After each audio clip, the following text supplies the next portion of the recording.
வாழ்க வளமுடன்.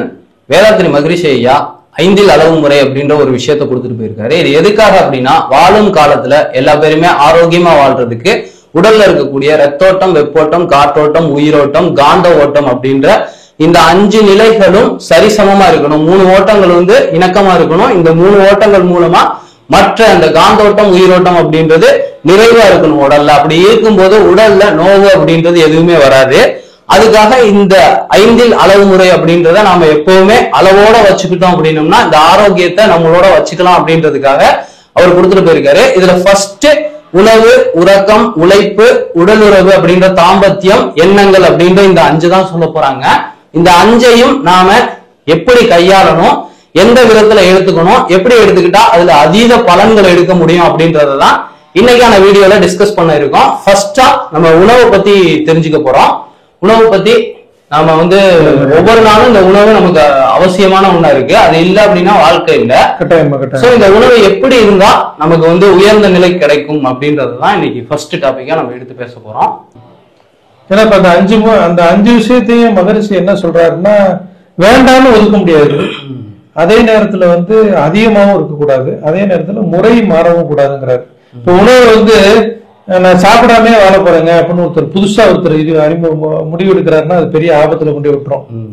இல்ல கண்டக முடக்க சாப்பிட்டாரு, அதாவது கண்டது கிடையாது பிடிச்சதான் சாப்பிடுறேங்க அப்படின்னு சாப்பிட்டாலும் அதுவும் ஒரு பிரச்சனை. அப்ப முறை மாறவும் கூடாது, வேண்டாம்னு அலட்சியப்படுத்தவும் முடியாது. இந்த 5 விஷயத்த அளவும் வித்தியாசம் இருக்கக்கூடாது அப்படிங்கறத ஒரு தெளிவா சொல்றாரு.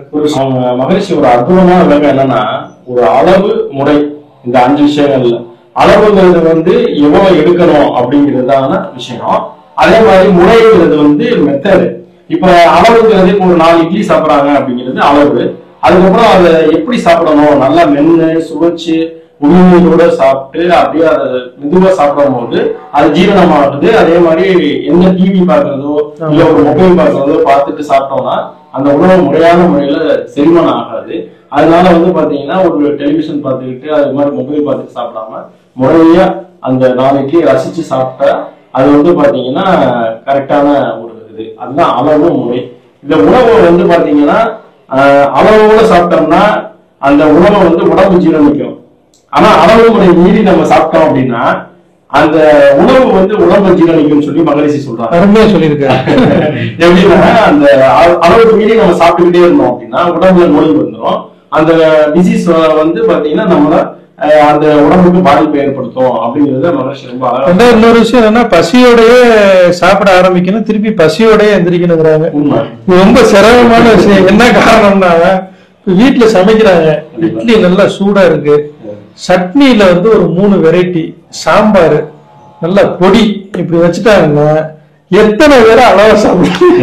ஒரு எக்ஸாம்பிள், ஒரு உதாரணத்துக்கு நீங்க சாப்பிட உட்காருங்க, சாப்பாடு பிடிக்கல, ரொம்ப ஈஸி, நீங்க வேற வழியும் இல்லை, லிமிட்டா சாப்பிட்டு எந்திரிச்சிருக்கீங்க. ஏன்னா சாப்பாடு டேஸ்டா இருக்கு, நல்ல பசி, நல்ல பசி, ஆனா உங்களுக்கு பிடிச்ச உணவு இருக்கு.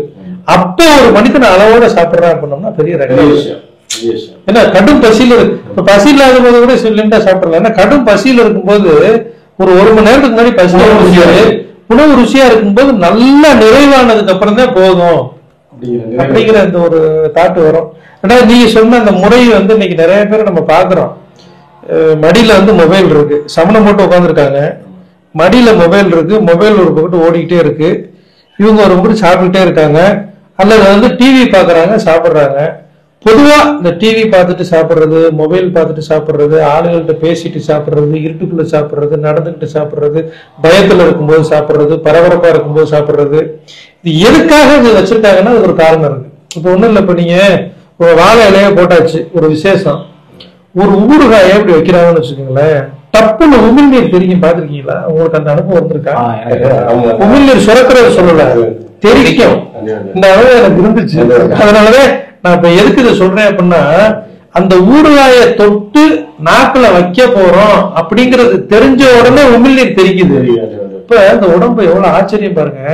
உணவை நினைக்கும் பொழுது அது உணவை வச்சு அதுக்கப்புறம் வேற இயற்கை நினைச்சாலே சுரக்குதுன்னா, அப்ப உணவை நீங்க நினைக்கிறீங்க, இவன் சாப்பிட போற, இதை செரிக்கணும். அதுக்கு உடம்புல இருக்கக்கூடிய எத்தனையோ அணுக்கள் வேலை செஞ்சு, எத்தனையோ ஹார்மோன்ஸ். ஏன்னா உமிழ்நீர் சுரக்கிறதுனா என்ன சும்மா சுரக்குமா? உமிழ்நீர் சுரக்கிறதுனா உடம்புக்குள்ள 1008 மாற்றங்கள் நடக்கணும். அப்ப இவ்வளவு மாற்றங்களை ஏற்படுத்தி அந்த உமிழ்நீர் உணவை நினைச்ச உடனே சுரக்குதுன்னா, அப்ப டிவி பாக்குறீங்க, அங்க ஒரு சீரியல் ஓடுது பயங்கரமா, ஒரு மருமகளுக்கும் மாமியாருக்கும் சண்டை வந்துட்டு இருக்கு. இப்ப இந்த உணவு ஞாபகம் இருக்குமா? அல்லது மொபைல் பாக்குறோம். ரொம்ப மோசமான பழக்கம். நிறைய பேரை பாக்குறோம், மடியில மொபைல் இருக்கு, இப்படி தள்ளி விட்டுக்கிட்டே சாப்பிடுறாங்க. இதெல்லாம் எங்கே கொண்டு போக போகுது அப்படின்னு தெரியல. அவ்வளவு என்ன காரணம்னா, அந்த உண்ணக்கூடிய உணவு மேல சிந்தனையே இல்லை. எதை சிந்திக்கணும்? இப்போ உணவு சாப்பிடுறோம், உணவை சாப்பிடணும், உடலுக்குள்ள போறதை பத்தி திங்க் பண்ணணும், அது எப்படி டைஜஸ்ட் ஆகுது, உணவை ரசிச்சு. அதே போல உமிழ்நீரோட கலந்து உமிழ்நீர் சுரக்கணும்னாலே உணவை நினைக்கணும். அங்க அப்படியே பார்த்தோம்னா அங்க சீன் என்ன சாப்பிடறாங்க, அங்க சீன் என்ன சீன் ஓடிட்டு, ஒரு பேய் படம் ஓடிட்டு இருக்கு, அல்லது வேற ஏதாவது ஒரு மோசமான சீன் ஓடிட்டு இருக்கு. மனசு பதறம். இங்கே அவர் சாப்பிட்டு இருப்பாரு, மனசு பதறம். அப்ப உள்ளுக்குள்ள என்ன மாதிரியான ஒரு ஹார்மோன்ஸ் உற்பத்தி ஆகும்? மனசு பதறும் போது என்ன ஹார்மோன்ஸ் உற்பத்தி ஆகும்? அப்ப அந்த மாதிரி ஹார்மோன்ஸ் உற்பத்தி ஆகும் போது உணவை சாப்பிடுறாங்க.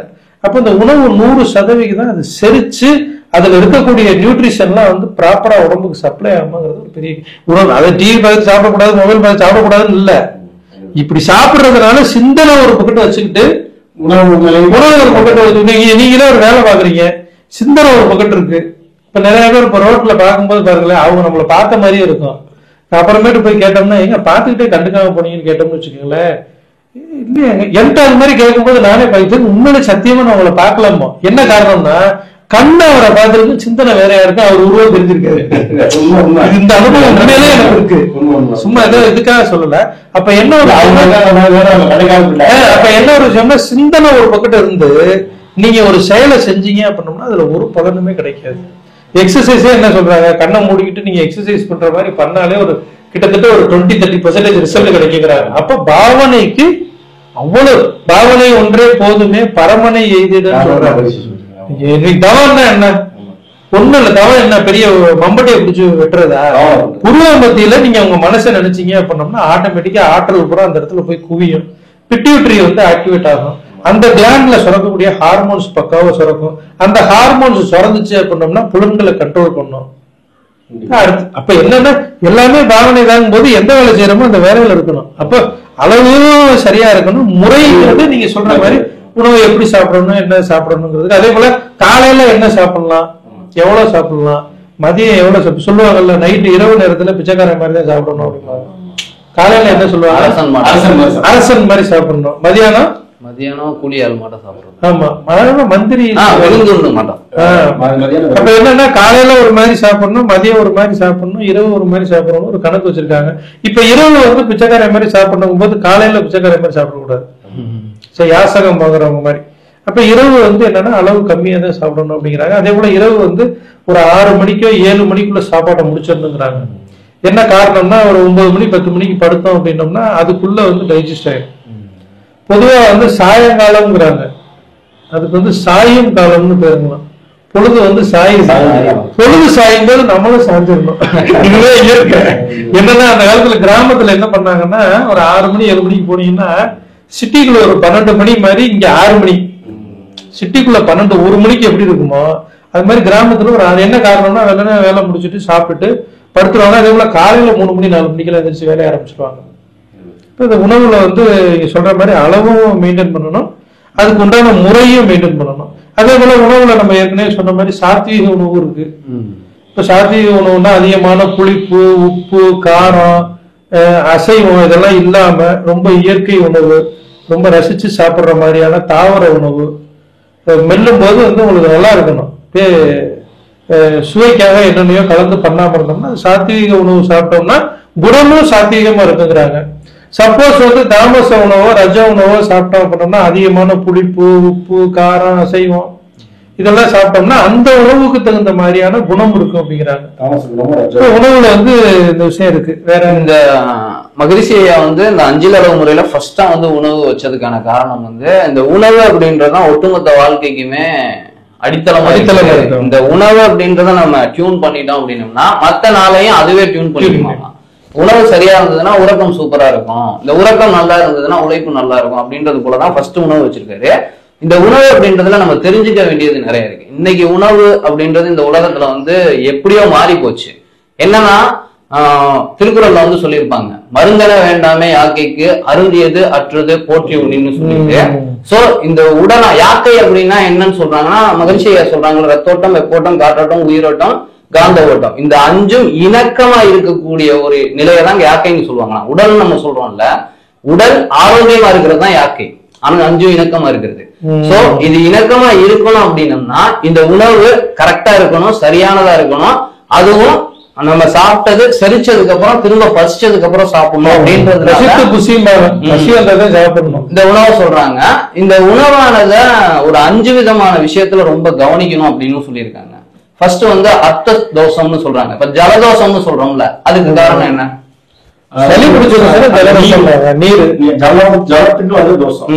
அதாவது நீர் வந்து நம்ம உடலுக்கு வந்து ஒத்துக்காம போயிடுச்சு, அதனால அது தோஷம் ஆயிடுச்சு. அப்ப இந்த உணவு அப்படிங்கிறது நம்ம உடலுக்கு ஒத்துக்காம போறதுக்கு ஒரு 5 தோஷம் இருக்கும். இது ரொம்ப ரொம்ப எல்லா பேருமே கவனிக்க வேண்டியது. மாமா சொன்ன மாட்டோம், இந்த சாத்வீகம் பிளஸ் அந்த எண்ணங்கள் இது எல்லாமே இதுக்குள்ள அடங்கி இருக்கு. படிச்சு பார்க்கும் போது எனக்கு தெரிஞ்சிச்சு, சாஸ்திரத்துல வந்து 5 விதமான தோஷம்னு போட்டிருந்தாங்க, உணவு தோஷம்னு.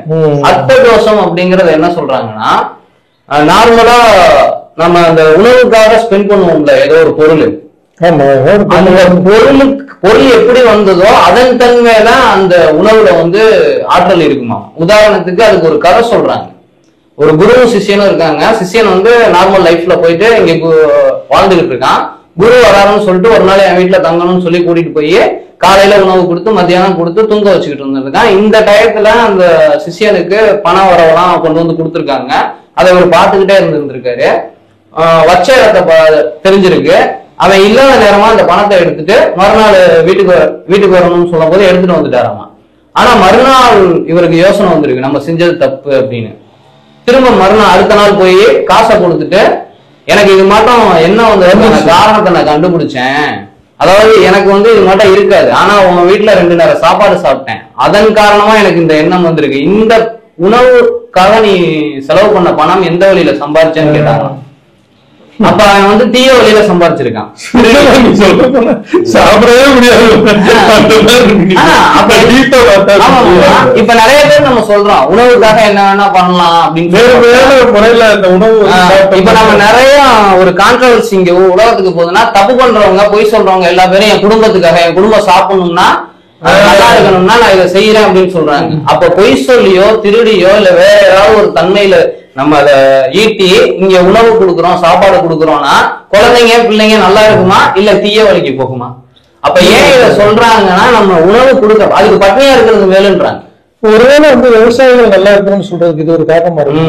ஏன்னா விவசாயிகள் வந்து இப்ப நீங்க கம்மியான விலை கொடுத்து வாங்கணும்னு வச்சுக்கவே, இப்ப அவங்கள்ட்ட ஒரு வெண்டிக்காய் போடுறாங்க, விலை கம்மியா கொடுத்து வாங்கும்போது உங்களுக்கு இவ்வளவு நான் செலவு பண்ண கிடைக்கலையேன்னு அந்த ஒரு வயிற்று இருந்துச்சுன்னா அது வந்து அந்த உணவுல பாதிக்குங்கிற. அதான் நீங்க கொடுக்கறதெல்லாம் அடுத்ததா சொல்றது வந்து ஸ்தான தோஷம்ன்றாங்க. ரொம்ப பெரிய பிரச்சனை. அதனாலதான் இந்த சிந்தனைகள் வந்து சாப்பிடாம விட வெளியில ஓடிடுறாங்க. ஒண்ணுமே நிறுத்தியாக இருக்கிற சிறப்புங்கிற மாதிரி சொல்ல வேற வழி இல்லை. ஸ்தான தோஷம் அப்படிங்கறத வந்து நம்ம அந்த இருக்கக்கூடிய நிலை சொல்றோம்ல, சமைக்கக்கூடியதெல்லாம் அந்த காலத்துல பாத்தீங்கன்னா தனியா வச்சிருப்பாங்க. வீடு பெரிய மாளிகை மாதிரி இருக்கும், ஆனா வீட்டுக்குள்ள வந்து என்ன சொல்றாங்கன்னா, இல்லற வாழ்க்கையில இருக்கிறவங்க வந்து வாழ்க்கையை பேசிக்கலாம் அப்படிங்கிறார். ஒரு வியாபாரத்துல என்ன பண்றாங்கன்னா 100% முழு உண்மையை சொல்ல முடியாது, ஒரு சில அட்ஜஸ்ட்மெண்ட் பண்றாங்க. அதே சாஸ்திரம் அது வந்து பாத்தீங்கன்னா வாய்மை, அதாவது என்னன்னா யாருக்கும் அது துன்பப்படாம ஒரு விஷயம். அதெல்லாம் நான் சொல்றேன், பொய் நீங்க சொல்றீங்கன்னா அதுல யாருக்கும் துன்பம் நிகழக்கூடாது, அப்ப இங்க துன்பம் நிகழாது. ஆனா இங்க நாம வந்து ஒரு இடத்துல வந்து செய்யற தப்பு வந்து ஒருத்தருக்கு மனசை துன்புறுத்தி இருக்கு, வலி இருக்கு, நமக்கே உள்ள ஒரு உறுத்தல் இருக்குன்னா அவனுக்கு வந்து உறுத்தலான வாழ்க்கையை கொடுத்துட்டு இருக்கோம். உணவு கொடுக்கல, உறுத்தலான வாழ்க்கையை கொடுத்துட்டு. ஏன்னா எனக்கு தெரியுங்களா தப்புன்னு அங்க நினைக்கிறாங்களோ இல்லையா, நான் செஞ்சது தப்பு, பொய் சொல்லியிருக்கேன். ஏன்னா மனசாட்சின்னு ஒண்ணு இருக்குல்ல, அந்த இங்கேயே நிறைவு இருக்கணும். ஏன்னா வெளியில உள்ள ஒண்ணே அந்த உணவுக்கு போகுதுன்னா இங்க அது நீங்க சொல்றது வந்து நன்மை பயக்க மணில்னு சொல்லிக்கலாம். ஒருத்தர் அது திருக்குறள்லயே வருது, ஒருத்தன் ஏதோ அடிக்க வர்றேன், உங்க வீட்டுல வந்து ஒளிஞ்சுக்கிறேன், உண்மையை சொல்றேங்கிற இந்த பீரோவுக்கு பின்னாடி ஒழிஞ்சிருக்கேன்னு சொல்லக்கூடாது. அது வேற. நீங்க சொல்ற கான்செப்ட் என்னன்னு தெரியல. நன்மை சொல்ற மாதிரி இருந்துச்சு அப்படின்னோம்னா அந்த இடத்துல ஒரு ஆல்ட்ரேஷன் பண்ணிக்கணும். மற்றபடி வருமானம் சம்பாதிக்கிறது சொல்லக்கூடாது. திருவள்ளுவர் அது சொல்லல. புரியுதுங்களா? அது நன்மை அப்படிங்கிறது அது வராது. ரொம்ப எமர்ஜென்சியான பர்பஸ்ல நீங்க சொல்லக்கூடிய பொய் 100% ஒரு உயிரை காப்பாற்றும், ஒரு 100% நன்மை பண்ணோம் அப்படின்னோம்னா அந்த நேரத்தில் நீங்க பயன்படுத்திக்கலாம். அந்த இதுதான் அவங்க சொல்றாங்க.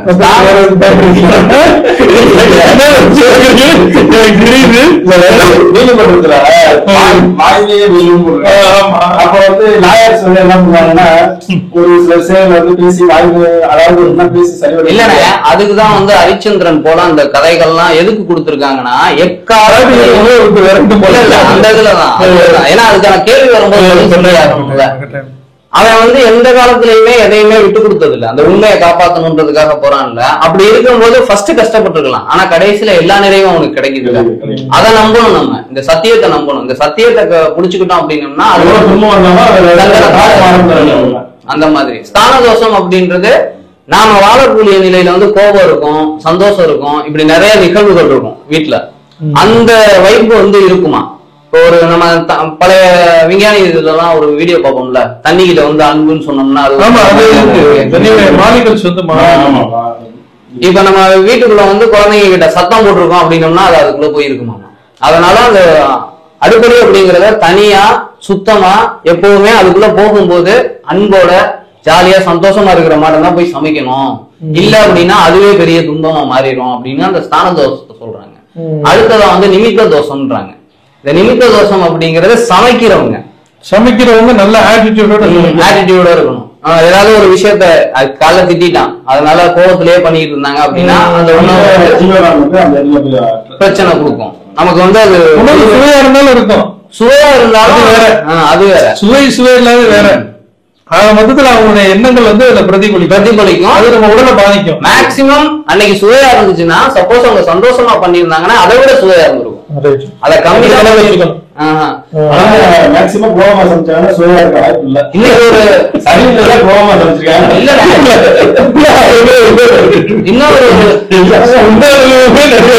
இன்னைக்கு ஒரு சர்வே சொல்லுது மாமா, காலை டயத்துல அதிகமான ஆக்சிடென்ட் நடக்குதான். காரணம் வேகமா போகணும்ன்றதுக்காக திட்டிக்கிட்டே சமைக்கிறாங்களாம்.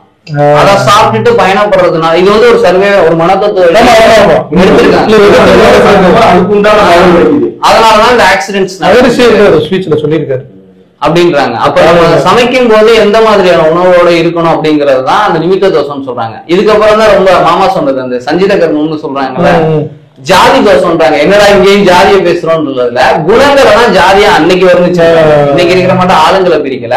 இப்ப காரத்தை சாப்பிட்டுட்டு சிரிக்க சொன்னா சிரிப்போமா? நம்ம கோவம் தானே வருது. அப்ப அந்த உணவுல இருக்கக்கூடிய குணத்துக்கு தகுந்த மாட்டோம் நம்ம கிட்ட குணங்கள் இங்க வெளிப்படும். இனிப்பா சாப்பிட்டு சிரிக்க சொன்னா சிரிப்போம். அப்ப அதான் கூட கொஞ்சம் கஷ்டம் தான். அததான் இங்க அந்த ஜாதி தோஷம்ன்றாங்க. நம்ம சாத்வீக குணம் கொண்டதா சாப்பிட்டு இருந்தோம் அப்படின்னம்னா நம்ம கிட்ட தேவையில்லாத பழக்க வழக்கங்கள் தானா ஒதுங்கி இருக்கும். அடுத்ததா சம்ஹார தோஷம். இது ரொம்ப ரொம்ப இன்னைக்கு காலகட்டத்துக்கு முக்கியம். சம்ஹாரம்னா என்ன சொல்லுவாங்க? சம்சாரம்னா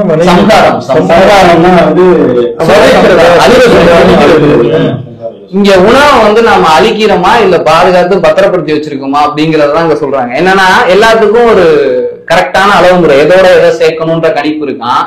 இன்னொன்னு எவ்வளவு நேரம் அது தாங்குன்ற கணிப்பு இருக்கான். இப்ப காலையில சமைச்சதை அதிகபட்சம் மத்தியானம் வரையும் வேணா சாப்பிடலாம். ஆனா 4 நாளைக்கு வச்சிருக்கோம் அப்படின்னோம்னா அதை ஒண்ணு இல்லாம முடிச்சிடும், முடியாது. நம்மளும் சம்பாரம் ஏதோ ஒரு இதுல கவியில பாட்டு அந்த பழம், அந்த பழைய குழம்பு முத நாள் வச்சதை மறுநாள் சாப்பிடுறது டேஞ்சரஸ். இன்னொன்னு இன்னைக்கு மாவாடுறதெல்லாம் பாத்தீங்கன்னா தினமும் ஆட்டாம ஒரு வாரத்துக்கு ஒரு ஆட்டி ஃப்ரிட்ஜுக்கு சூப்பரா இருக்குங்க. என்னன்னா இப்ப குழம்புக்கு ஒரு உணவு வைக்கிறீங்கன்னு வச்சுக்கோங்க, ஃபர்ஸ்ட் எடுத்தோன்னே அது உடனே சாப்பிடுறது இல்லைங்க. ஃபர்ஸ்ட் ஸ்மெல் பண்ணி பாருங்க. அப்படியே அந்த நல்லா ஃப்ரெஷ்ஷா இருந்தா சாப்பிடுது. ஏன்னா ஒரு 5 அறிவு விலங்குலயே உங்களை அறிவு இருக்கும் போது நீங்க சொன்ன மாதிரி சம்ஹாரம் பண்ணி அந்த உணவை சாப்பிடக்கூடாது. அதாவது என்ன சொல்றது, கெட்டு போன உணவு, சளி பிடிச்ச உணவு, அதே மாதிரி புளிச்சு போன உணவை சாப்பிடக்கூடாது. புளிச்ச தன்மை உள்ளதை சாப்பிட்டோம்னா நம்ம வயிறு எப்படி புளிச்சு அந்த உணவு கெட்டு போறதுக்கு முன்னாடி சாப்பிடணும். சூடாகவும் இருக்கணும், ஃப்ரெஷ்ஷாவும் இருக்கும். சில உணவு வந்து 2 மணி நேரத்துக்குள்ளே சாப்பிடணும், சில உணவு ஒரு 1 ஹவருக்குள்ள, சில உணவு 4 மணி நேரத்துக்குள்ள. ஆக மொத்தத்துல என்னன்னு கேட்டீங்கன்னா உயிரோட்டம் உள்ள ஒரு உணவா இருக்கணும், ஃப்ரெஷ்ஷா இருக்கணும். ஒரு இது என்ன சொல்றாங்கன்னா, ஒரு டாக்டர் வந்து என்ன சொல்றாருன்னாக்கா, ஃப்ரிட்ஜ் இருக்கு பாத்தீங்களா, இது வந்து பாத்தீங்கன்னா டயபெட்டிக் மூல காரணமே ஃப்ரிட்ஜ் தான் கிடப்பல. என்ன காரணம்னா, அந்த டயபெட்டிக் பேஷண்ட் ஒருத்தர் போனாங்க, உங்க வீட்டுல ஃப்ரிட்ஜ் இருக்கான்னு கேட்டாங்க. ஃப்ரிட்ஜ் இருக்குன்னு சொன்னோன்னே முதல்ல ஃப்ரிட்ஜ் குப்பைத்தொட்டில போடுவோம். என்ன காரணம்னா, அந்த ஃப்ரிட்ஜ் வந்து டயபெட்டிக் பேஷண்ட்டுக்கு வந்து ரொம்ப எதிராக வந்து அந்த மாதிரி அந்த சுகர் லெவல வந்து என்ன ஒரு விஷயம் கேட்டீங்கன்னா, அது வந்து அவருக்கு சொன்னாரு, நம்ம எல்லாருமே வந்து அந்த ஃப்ரிட்ஜை வந்து அதான் நான் சொல்லல, டயபெட்டிஸ் மட்டும் இல்ல, இன்னும் கொஞ்சம் தீவிரமான ஆராய்ச்சி பண்ணீங்க அப்படின்னா இன்னும் பல விதப்பட்ட பிரச்சனைக்கு அது காரணமா இருக்கும் நான் நினைக்கிறேன். ஆமா, அப்புறம் ஏங்க ஒரு காய்கறியை வாங்குறீங்கன்னா ஃப்ரிட்ஜ் இல்லாட்டி இன்னைக்கோ நாளைக்கோ வச்சு சாப்பிட்டுருக்கீங்க. ஏங்க 7 நாள் அதுல போய் வச்சுட்டு ஒரு பழத்தை வச்சு சாப்பிட்டீங்க. ஆக்சுவலா வந்து என்னன்னாக்கா அது வந்து கெட்டு போயிடுச்சு. ஆனா வந்து பாத்தீங்கன்னா அது எப்படின்னா ஒரு இறந்த உடம்பு எப்படி நம்ம அந்த மாதிரி வந்து என்னன்னா நீங்க சொல்லுங்க. ஆமா, அந்த மார்ச்சரியில வைக்கிற மாதிரி தாங்க. 1 மாசம் ஆனாலும் பாடி கெட்டு போகாது, உயிரோட இருக்கான்னு அர்த்தமா. இறந்து போயிட்டாரு, கெட்டு போகாது, அவ்வளவுதான். உயிர் இல்ல. அது தேங்காயை வந்து உடைச்சு அப்பவே ஃப்ரெஷ்ஷா சட்னி அரைக்கணும். அது டேஸ்ட் நல்லா எப்படி இருக்கும், அதை அப்பவே சாப்பிட்டா நல்லா இருக்கும். அதே ஃப்ரிட்ஜுக்குள்ள போட்டு அதை விட அந்த முருங்கைக்காயெல்லாம் பெண்கள் நல்லா கவனிச்சுக்கோங்க, முருங்கைக்காயெல்லாம் கட் பண்ணி வைக்கிறாங்க. அது கட் பண்ணாம வச்சாலே வேஸ்ட். இது ஈஸியா இருக்கணும்னு கட் பண்ணி வைக்கிறது. அப்புறம் வந்து மாவெல்லாம் நீங்க கட் பண்ணி தான் இதுல இருக்குங்களா, இதோட காய்கறி பழங்கள்லாம் ஒரு வாரம், மாவெல்லாம் வந்து 3 நாள் 4 நாள் 5 நாள் இப்படி எல்லாம் வைக்கிறாங்க. அதெல்லாம் வந்து என்னன்னா ஆரோக்கிய குறைபாடு அப்படிங்கிறதுக்கு பெரிய ஒரு காரணமா சொல்றாங்க. பொதுவாக இதுக்கு ராக்கெட் சயின்ஸ்க்கெல்லாம் மூலம் தேவையில்லை. ஃப்ரெஷ்ஷா சாப்பிட்டா நல்லது, பழசானா கெட்டது, அவ்வளவுதான் விஷயம். ஏதோ ஒரு எமர்ஜென்சிக்கு ஒரு மல்லித்தலை கருவேப்பிலை 1 நாள் 2 நாள் அதுக்காக தேவைப்படும். ஃப்ரிட்ஜ போய் இல்ல என்ன சொல்றாங்க, அதிகபட்சம் ஒரு 2 நாள் வச்சுக்கோங்க. 2 நாள் ஒரு எமர்ஜென்சி, அதாவது சுருக்கமா சொல்ல போனா டெய்லி அடிக்க முடியாது, 2 நாள் அதிகபட்சம். அவசர காலகட்டத்துக்கு இப்ப ஆம்புலன்ஸ் வந்து எப்ப வர சொல்லுவீங்க? உங்களுக்கு சளி பிடிச்சு மூக்கு அடைச்சிருச்சு, 108க்கு போன் பிடிச்சோம்னா உதப்பேன். பொதுவா அவசரத்துக்கு வந்து கூப்பிடுறோம், ஒரு விபத்து நடக்குது. அது மாதிரி என்னன்னா ஏதோ ஒரு அவசர கால பர்பஸுக்கு ஏதோ பயன்படுத்திக்கலாம். மற்றபடி வந்து நீங்க சொல்ற மாதிரி உணவு ஃப்ரெஷ்ஷா தான் இருக்கு, சூடா இருக்கணும், ஒரு குறிப்பிட்ட நேரத்துக்குள்ள சாப்பிடணும். இந்த உணவானது வந்து ரொம்ப ரொம்ப அளவோட பசி எடுத்தாதான் சாப்பிடணும். இன்னொன்னு அதோட அளவு முறை ரொம்ப ரொம்ப முக்கியம் அப்படிங்கறதுல இங்க கான்சியஸா இருக்கு. இன்னொரு விஷயம் என்னன்னு கேட்டீங்கன்னா, ஃபுல்லா சாப்பிட்டோன்னே நான் ஒரு விஷயம் உணர்ந்தேன். பட்னி கிடக்கும் போது மூச்சு நல்லா உள்ள போயிட்டு வெளியில வருது. ஒரு எக்ஸாம்பிளுக்கு இப்ப பட்னி கிடந்தோம்னு வச்சுக்கோங்களேன், வயிறு உள்ள போயிருதா, அப்ப மூச்சோடைய அந்த மூச்சு வந்து உள்ள இழுக்கிறதும் வெளியில போறதும் நீளமா இருக்கு. ஃபுல்லா சாப்பிட்ட உடனே அந்த மூச்சை பெருமூச்சு விட வந்துறீங்களா, அப்ப லோடு ஃபுல்லா ஆயிடுச்சுன்னு அர்த்தம். அப்ப மூச்சை வந்து நல்லா ஆழமா இழுக்கலனாலே உயிரோ பாடி ஃபுல்லா வந்து ஆக்சிஜன் சப்ளை ஆகாது. எவ்வளவு ஒரு விஷயம். இப்ப மூச்சு விட முடியலங்கிறதுனால ஒண்ணும் பெரிய நட்டம் கிடையாதுன்னு நம்ம நினைக்க முடியாது. மூச்சை எவ்வளவு தூரம் ஒரு மனிதன் ஆழ்ந்து இழுத்து வெளியில விடுறானோ உடல்ல இருக்கக்கூடிய உறுப்புகளுக்கு போனா ஆக்சிஜன் சப்ளை ஆகும். உதாரணத்துக்கு இப்படி இழுக்கிறதுக்கு, இப்படி இருக்கு, சைக்கிள் பம்ப் இருக்கு, நல்லா இழுத்து அடிச்சீங்கன்னா 20 தடவை காத்து நிறைஞ்சிடும். இப்படி கொஞ்சம் தூரத்துல பம்ப் பண்ணீங்கன்னு வச்சுக்கோங்களேன், 200 தடவை பண்ற மாதிரி இருக்கும். அப்ப இந்த லங்ஸ்ல வந்து முழுமையா காத்து நிறைஞ்சு வெளியில வராம இருக்கு. இது ஒரு மிகப்பெரிய விஷயம். அதை பத்தி யாரும் பேசிட்டு தெரியல, சொந்தமாவே நமக்கே அனுபவம். ஃபுல்லா சாப்பிட்டோம்னா மூச்சு வந்து உள்ள இழுத்து விட முடியாது. அது ஒரு விஷயமும் இருக்கு இதுல உணவுல. அதான் இவ்வளவு சொல்லியிருப்பாங்க, உணலில் உண்டது அறல் இனிது அப்படின்னு திருக்குறள்ல வந்து 1200 சில்ற பாட்டுல வரும். இப்ப வந்து உணவு வந்து அதிகமா சுவையா இருக்கு, அதிகமா இருக்குன்னு சொல்லிட்டு பாத்தீங்கன்னா அதிகமா சாப்பிட்டோன்னே சுத்தமா பிறரா வந்துச்சு.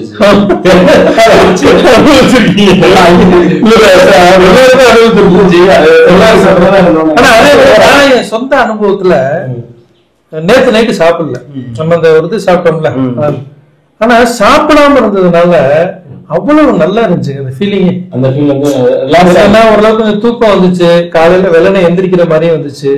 நிறைய ஏகப்பட்ட சுருக்கமா சொல்ல போனோம்னா உணவு கொஞ்சம் கூட போயிருச்சுன்னா பசியோட இருக்க மனுஷன் கூட தப்பிச்சுக்கலாம் போல. இப்ப இன்னைக்கு காலைல சாப்பிடணும், சாப்பிடாம விட்டீங்க, நீ உங்களுக்கு கூட தப்பிச்சுக்கலாம் போல. ஆனா கூடுதலா சாப்பிடுறதுனால ஒரு மோசமான விளைவுகள் அது ரொம்ப மோசமானது. நைட் நேரத்துல சாப்பிடாம பசி இல்ல அப்படின்னோம்னா நீங்க மேம்போக்கா ஏதாவது சாப்பிட்டு படுத்தீங்க அப்படின்னா தூக்கம் கூட ரொம்ப ஒரு ஆழமான தூக்கம் இருக்குங்கிறாங்க.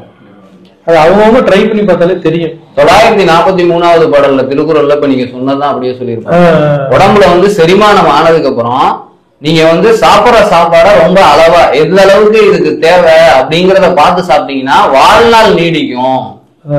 அது இந்த உயிர் உய்வதற்கான வேலைகள் அங்க நடக்குது. சோ நீங்க செமிச்சதுக்கு அப்புறம் உங்களுக்கு வேணுங்கிறது என்ன அப்படிங்கறத பார்த்து சாப்பிட்டீங்க அப்படின்னா உங்களுக்கு காலம் அப்படிங்கிறது ஆயுள் நீடிக்கிட்டே போகும். சுருக்கமா சொல்ல போனோம்னா நம்ம உடம்போட எனர்ஜி உடம்பை இயக்குறதுக்கும் கழிவுகளை வெளியேற்றுறதுக்கும் உண்டான டைமே கொடுக்கறது. இப்போ ஒரு மனிதன் இருக்கேன், அவனை ஒரு நாள் லீவ் விடாம விட்டா தானே உட்காந்து வீட்டை சுத்தம் படுத்தலாமா, துணியை துவைக்கலாமா, ஒட்டரை அடிக்கலாமான்னு யோசிக்கிறாங்க.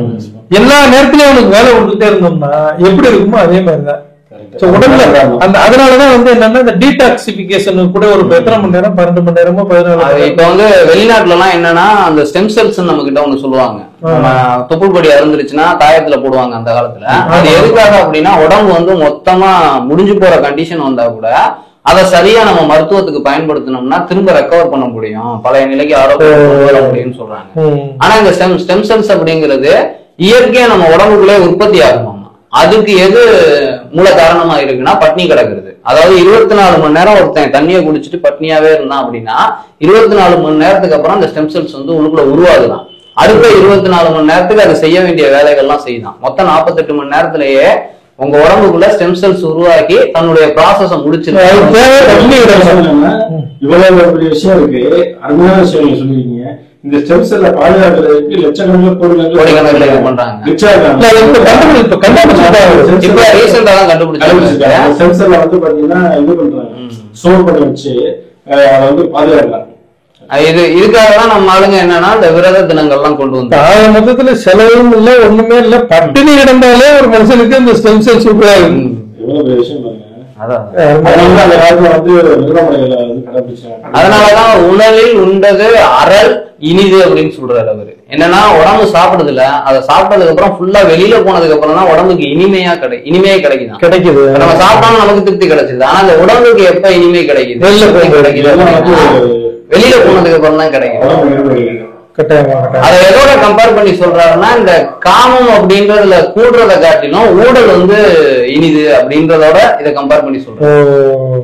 இருக்கிறதுலே உச்சபட்ச சிற்றின்பங்கள்ல இருக்கக்கூடிய கம்பேர் பண்ணி இதுக்கு சொல்றாரு.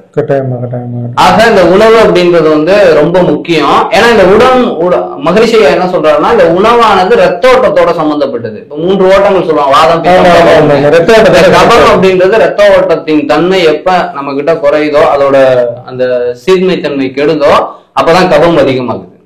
சோ இந்த ரத்த ஓட்டத்தை வந்து உண்ணக்கூடிய உணவு எதா மாறுது, ரத்தமா தானே மாறுது. அப்ப இதை சரி பண்ணும் போது அதன் ஓட்டம் சரியாகுது அப்படின்றதுக்காக ஃபர்ஸ்ட் ஓட்டமான ரத்த ஓட்டம் அப்படின்றது இந்த உணவின் சீரமைப்புல இருக்கு அப்படிங்கறத சொல்றாங்க. அடுத்ததா உறக்கம். உணவுல என்ன ஒரு விஷயம் சொல்லுங்க. இந்த ஃபுட் பிளேட்ல பொதுவா வந்து இப்ப உடல்ல வந்து இப்ப உணவுக்கும் கேரக்டருக்கும் சம்மந்தம் இருக்குங்க.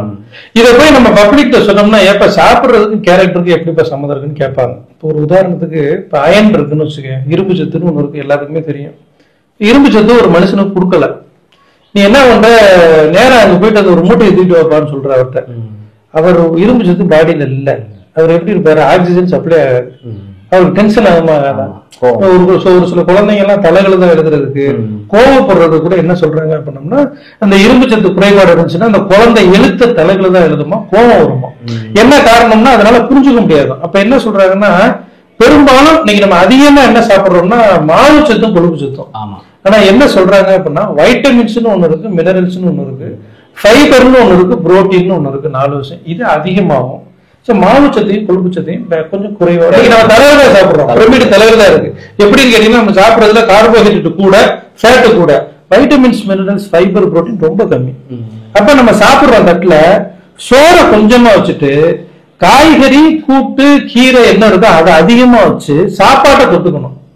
சாப்பாட்டை சாப்பிட்டு காய்கறியை தொட்டுக்காம காய்கறியை சாப்பிட்டு சாப்பாட்டை தொட்டுக்கிட்டோம்னா கரெக்டா இருக்குங்கிறாங்க. அப்ப இந்த ஃபுட் பிளேட்டுங்கிறது நியூட்ரிஷனும் பேலன்ஸ்டா இருந்துச்சு அப்படின்னோம்னா அவங்க ஆரோக்கியமா இருக்கிறதுக்கு வாய்ப்பு இருக்குங்கிறாங்க. உணவு விட்டு அடுத்து போகலாம். இப்ப இந்த உணவை சரி பண்ணிட்டோம்னா அடுத்து நமக்கு இருக்கக்கூடிய ஒண்ணு உறக்கம். இதுவும் நமக்கு ரொம்ப முக்கியம். இந்த உறக்கம் ஒவ்வொரு நாளும் நம்ம கிட்ட இல்லன்னா நம்ம பைத்தியக்காரனா தான் தெரியும். இங்க நமக்கு மனநல ஆஸ்பத்திரியில எல்லாம் நேரா போய் சேர்த்த உடனே ஃபர்ஸ்ட் தூங்க வைக்கிறாங்க. அது ஒரு கான்செப்டே போதும். தூங்கி வச்சோன்னு 50% சரியாயிடுவாரு. பேலன்ஸ் 50% அடுத்த ட்ரீட்மெண்ட் எடுப்பாங்க. அப்ப உறக்கம் இல்லை பண்ணோம்னா ரொம்ப சிரமமான ஒரு விஷயம். அதே போல இன்னொரு விஷயம் என்னன்னா, இன்னைக்கு எனக்கு தெரிஞ்ச நிறைய பேர் மாத்திரை சாப்பிடுறாங்க. தூக்கம் மாத்திரை சாப்பிடுறாங்க, நிறைய பேர் சாப்பிடுறாங்க. ஆனா வெளில தெரியாது. சில பேர்ல மெடிக்கல்ல வாங்க முடியாம கூட தவிக்கிறாங்க. ஏன்னா மாத்திரை கொடுக்க மாட்டாங்க. அது மாதிரி நிறைய சாப்பிடுறாங்க. அப்ப இயற்கையா இருக்கிறது, கடவுள் இயற்கையா கொடுத்துருக்காரு ஓய்வு ஒண்ணு, ஆனா அதுக்கு மாத்திரை சாப்பிடுறாங்க. அதுதான் இந்த உணவு நம்ம சரி பண்ணும்போது உறக்கம் சரியாயிடும். அந்த உறக்கம் அப்படின்றதுல வந்து சரியா இரவு நேர உறக்கம் ரொம்ப முக்கியம். ஏன்னா இரவு நேரத்துல வந்து நம்ம உடல்ல வந்து ஹார்மோன்ஸ் நிறைய சுரக்க வேண்டியது.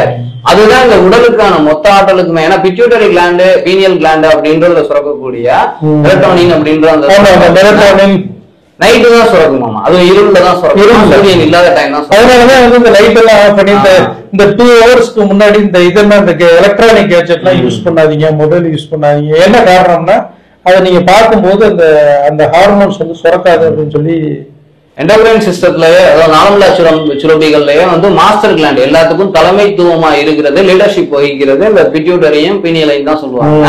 இதுவே அங்க சரியா ஹார்மோன சுரக்கலா வேலை செய்யறது இருக்கக்கூடிய தைராய்டு, தைமஸ், மற்ற ஹார்மோன்ஸ் வேலை செய்யாது. தன்னுடைய வேலையை வந்து ஸ்லோ பண்ணிக்கிட்டே வரும். இதனால உடல்ல வந்து இப்ப நம்ம டயபெட்டிக் எதனால வருது? இன்சுலின் சுரக்காது. அது எங்க இருந்து சுரக்குது? டயபெட்டிக்ஸ். அப்ப நம்ம என்னன்னா இரவு தூக்கம் அப்படின்றத இங்க சரி பண்ணோம்னாவே இங்க பெரிய நோயா இருக்கக்கூடியதே நின்று போயிடும். அடுத்து தைராய்டு இன்னைக்கு மிகப்பெரிய அளவுல போயிட்டு இருக்கு பிரச்சனை இந்தியால. அதுக்கும் அதேதான். இங்க பீனியல் பிட்யூட்டரி பக்காவா இருந்துச்சுன்னா மத்த எல்லாம் பக்காவா இருக்கும். இன்னொன்னு என்ன சொல்றாங்கன்னா, இது எல்லாம் எதுல இயங்குதுன்னா மூச்சு காத்து. இப்ப நம்ம எண்டோக்ரைன் சிஸ்டம் வந்து ஃபங்க்ஷன் பக்காவா இருக்கணும் அப்படின்னம்னா பிரீத்திங் நல்லா இருக்கணும். இப்ப டாக்டர்கிட்ட முடியலைன்னு போனா ஃபர்ஸ்ட் வந்து என்ன கேட்பாங்கன்னா அந்த உணவு தான் கேட்பாங்க. என்ன கடைசியா சாப்பிட்டீங்க அப்படின்னு கேட்பாங்க. அடுத்து மூச்சை நல்லா இழுத்து விடுங்கம்பாங்க. அப்ப இந்த மூச்சு காத்து அப்படின்றது எப்ப சூப்பரா அருமையா இருக்குன்னா நம்ம தூங்கும் போதுதான் இருக்கும். நம்ம பேசும்போது அந்த ஃப்ரீக்வன்சிக்கு தகுந்த மாதிரி தான் இருக்கும். அப்ப கோவப்படுறவங்கிட்ட பாத்தீங்கன்னா மூச்சோட வேகம் வந்து ஒரு வித்தியாசத்துல இருக்கும். ஏதோ பேசிட்டு இருக்கோம், அப்ப நம்ம பேசிட்டு இருக்கோம், அவங்க கேட்டுட்டு இருக்காங்கன்னா அவங்க கிட்ட ஒரு ஃப்ரீக்வன்சி, நம்ம கிட்ட ஒரு ஃப்ரீக்வன்சி, இந்த எண்ணங்களை தொட்டு இருக்கக்கூடிய ஃப்ரீக்வன்சி. ஆனா உடல் எனர்ஜியா மாறுறதுக்கும் தன்னைத்தானே ரெக்கவர் பண்ணிக்கக்கூடிய டயத்துல ஆழ்ந்த நிலையில ரொம்ப சூப்பரா இந்த வாசி யோகம் எல்லாம் சொல்றாங்க. அந்த அளவுக்கு தூக்கத்துல கிட்டத்தட்ட ஒரு தூக்கத்துல ஒரு சின்ன ஒரு மைல்டான ஒரு யோக நிலையில இருக்கு. மறுநாள் செயல்பட முடியுது, ரொம்ப கஷ்டம். அதனால இந்த தூக்கமானது இரவு 10 to காலையில 4 மணி வரைக்கும் அவசியம் எல்லாத்துக்கும் இருக்கணும். இதை விட்டா நேரம் கூட டவுட்டா இருக்கு. அது கூட ஒரு ட்ரெயினர் நான் ஒரு தடவை கேட்டேன். அந்த மிட் நைட்டுக்கு ஒரு 2 மணி நேரத்துக்கு முன்னாடியும் அந்த மிட் நைட்டுக்கு ஒரு அப்புறம் 4 மணி நேரம் நீ சொல்ற கணக்குல அந்த 10 to 4 அப்படிங்கிறது ஒரு ப்ராப்பர் டைம். இது வந்து இன்னொருத்தர் என்ன சொல்றாங்கன்னா, அதாவது இரவு நேரத்துல போய் நைட் ஷிஃப்ட் வேலைக்கு போறாங்கல்ல, அந்த வேலைக்கு போய் இப்ப 1 லட்சம் ரூபாய் சம்பாதிக்கிறாங்கன்னா உடம்புக்காக திருப்பி 5 லட்சம் ரூபாய் செலவு பண்ணி அதை வீட்டுக்கு கொண்டு வர மாதிரி ஆயிரும் சூழ்நிலை. அப்ப வந்து பாத்தீங்கன்னா அவங்க வருமானம் ஈட்டல, அவங்க வந்து பாத்தீங்கன்னா பணத்தை இழக்கிறாங்க. அப்ப இரவு நேரத்துல வேலை வந்து பார்க்காதீங்க. ஏன்னா ஒரு சில பேர் சொல்லுவாங்க பொருளாதார சூழ்நிலை அப்படின்னா மேல வந்து நம்ம போய் 5 லட்சம் 10 லட்சம் செலவு பண்ணணும். அதுக்கு பேசாம வந்து பாத்தீங்கன்னா பகல் நேரத்துல உழைச்சிடலாம், உழைக்கணும். பகல் நேரத்துல உழைக்கணும், இரவு நேரத்துல உழைக்கிறதுக்கும் நம்ம முக்கியத்துவம். இப்ப அவரு அதுக்கு தகுந்த மாதிரி யோசிச்சு ஆப்ரேட் பண்ணணும். ஏன்னா அவங்க சூழ்நிலை இப்ப நைட்டு அப்படிங்கிற போறாங்க. அது வந்து இழப்பு தான், என்னைக்கா இருந்தாலும் அது இழப்பு தான். அது பின்னால வந்து நமக்கு வந்து முன்ன விட்டு பின்ன யோசிக்கிற மாட்டோம், வேதனைப்படுற மாட்டோம். ஐயோ அன்னைக்கு ஒழுங்கா இருந்திருக்கலாம். இன்னொரு விஷயம் என்னன்னா, நான் ஒரு சர்வே ஒண்ணு படிச்சேங்க, அருமையான சர்வே. இப்போ ஒரு மனிதனுக்கு ஹாஸ்பிட்டல்ல செலவாகுதுங்கள, நான் படிச்சு ரொம்ப வருஷம் இருக்கும். அதுல இப்போ ஒரு மனிதனுக்கு வந்து ஒரு 10 லட்ச ரூபா செலவுன்னு வச்சுக்கோங்களேன். 10 லட்ச ரூபா இவனுக்கு வந்து பிறந்ததுல இருந்து சாகர வரைக்கும் ஒரு பிக்ஸ் அப்படின்னு பண்ணீங்க அப்படின்னா அதுல 90% செலவு கடைசி வருஷத்துலதான் ஆகும். அப்ப அந்த 10 லட்ச ரூபாய் செலவுல இந்த 90 அந்த கடைசி 10 வருஷத்துக்கு முன்னாடி வரைக்கும் 1 லட்ச ரூபாய் செலவாகுமா. கடைசியில இருந்து 9 லட்சம் காலியாகுமா. இப்ப நீங்க சொல்ற அதனாலதான் பீப்புளுக்கு என்னன்னு கேட்டீங்கன்னா அதை பத்தின ஒரு அவேர்னஸ் சொல்ல. இப்ப ஒண்ணும் இல்ல, கடைசி வருஷம் ஒரு வருஷம் தானே விட்டுரும் அப்படின்னு பண்ணுவாங்களா, எத்தனை லட்சம் செலவு பண்ணாலும் காப்பாங்க. அப்ப கடைசி வரைக்கும் ட்ரை பண்ணுவாங்க. அப்ப என்னன்னா செலவு வந்து அந்த கடைசி வருஷத்துலதான் 90% எக்ஸ்பென்சஸ்.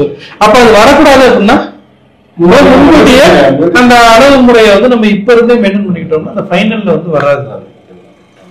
வந்து தூக்குற நேரத்தை வந்து சும்மா வேஸ்டா போற நேரம் நினைக்கிறாங்க. மொபைல்ல சார்ஜ் போடுற மாதிரி நைட்டு சார்ஜ் போட்டாதான் பகல் பூரா யூஸ் பண்ண முடியும். நைட்டு தூங்குனாட்ட எவ்வளவுக்கு எவ்வளவு ஒர்க் பண்றாரோ அதுக்கு காரணம் சும்மா இருந்த இந்த இதுதான். இப்ப சார்ஜ் போடும்போது போன வேலையை செய்து சும்மாதான் இருக்காரு. ஆனா அது சும்மா இருக்க நேரம் ஆக்டிவா இருக்கிறதுக்கு உண்டான அத்தனை வேலையுமே இங்க சும்மா இருந்ததுதான் காரணம். அப்ப கம்பல்சரி இந்த சில பேர் வந்து தூக்கத்தை ரொம்ப கம்மியா, இப்ப சன்மார்க்கத்துல டவுட் இருக்கும். சன்மார்க்கத்துல வந்து என்னன்னா சன்மார்க்கிக்கு வந்து ஒரு நாளைக்கு 1 மணி நேரம் தூங்கினா போதும். அப்புறம் வந்து 2 ஏதோ 3 மணி நேரம் தூங்கினா யோகி இதெல்லாம் வருமே. அது என்ன எனக்கு மறந்து வச்சு. அதாவது